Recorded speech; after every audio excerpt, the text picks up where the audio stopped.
नमस्कार, आप देख रहे हैं दिल्ली ग्लो न्यूज। आपके साथ मैं हूं कल्याणी। शुरुआत करते हैं आज की खास खबरों से। केंद्रीय पर्यटन मंत्री एवं संस्कृति मंत्री गजेंद्र सिंह शेखावत अपनी एक दिवसीय यात्रा पर अपने गृह नगर जोधपुर आए। जोधपुर पहुंचने पर कार्यकर्ताओं व प्रशासनिक अधिकारियों ने उनका स्वागत किया। इस दौरान शेखावत ने अपने निवास स्थान पर जन सुनवाई भी की।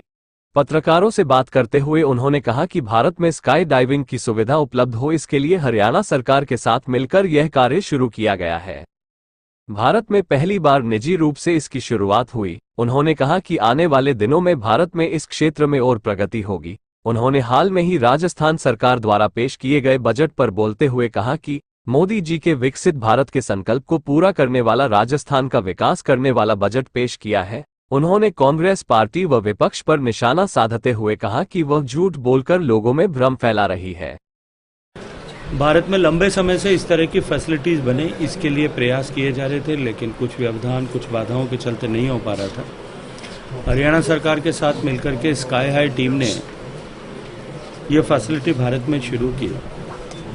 कल का दिन विशेष रूप से स्काई डाइविंग की दुनिया में, इस इकोसिस्टम में बहुत बड़ा दिन था, क्योंकि कल वर्ल्ड डिक्लेरेशन के बाद में पहली बार वर्ल्ड स्काई डाइविंग डे पूरी दुनिया मना रही थी।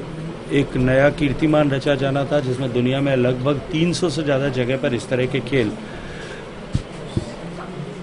एक्टिविटी होने वाली थी। भारत के लिए विशेष दिन इसलिए था कि भारत में कल पहली बार प्राइवेट सेक्टर में ऑर्गेनाइज रूप से इसकी शुरुआत हुई थी। और मेरे लिए पर्यटन मंत्री होने के नाते निश्चित रूप से महत्वपूर्ण था, क्योंकि जब दुनिया वर्ल्ड स्काई डाइविंग डे मना रही हो और भारत में इस तरह की शुरुआत हुई हो, इसलिए मैंने निर्णय किया कि इस रोमांचक अनुभव में मुझे भी सम्मिलित होना चाहिए, शरीक होना चाहिए।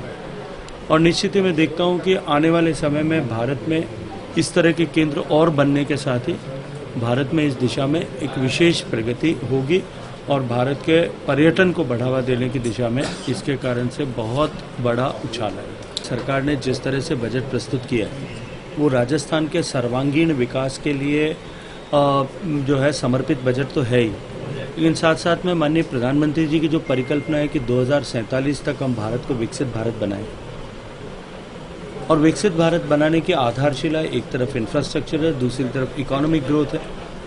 जो माननीय प्रधानमंत्री जी की संकल्पना है कि हम भारत को दुनिया की तीसरी बड़ी अर्थव्यवस्था बनाएं, इस बजट में उस दृष्टिकोण से भी माननीय मुख्यमंत्री भजनलाल जी ने राजस्थान की स्टेट जीडीपी जो है वो 30 लाख करोड़ तक पहुंचे या 350 बिलियन US डॉलर की बने, इस दिशा में संकल्प राजस्थान की जनता के सामने इस बजट के माध्यम से व्यक्त किया है।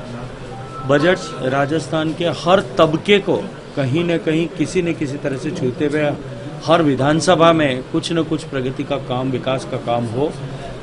भारतीय जनता पार्टी के चुनाव घोषणा पत्र में किए गए वादों को पूरा करने वाला हो, इस दृष्टिकोण से एक सर्वांगीण सर्वस्पर्शी बजट प्रस्तुत। वो कांग्रेस पार्टी और उसके नेता अब संविधान की पुस्तक हाथ में लेकर के, जिन लोगों के हाथ संविधान की हत्या के खून से रंगे हुए हैं, वो आज संविधान की पुस्तक हाथ में लेकर के संविधान बचाओ का नारा देते हैं, संविधान बचाओ की बातें करते हैं।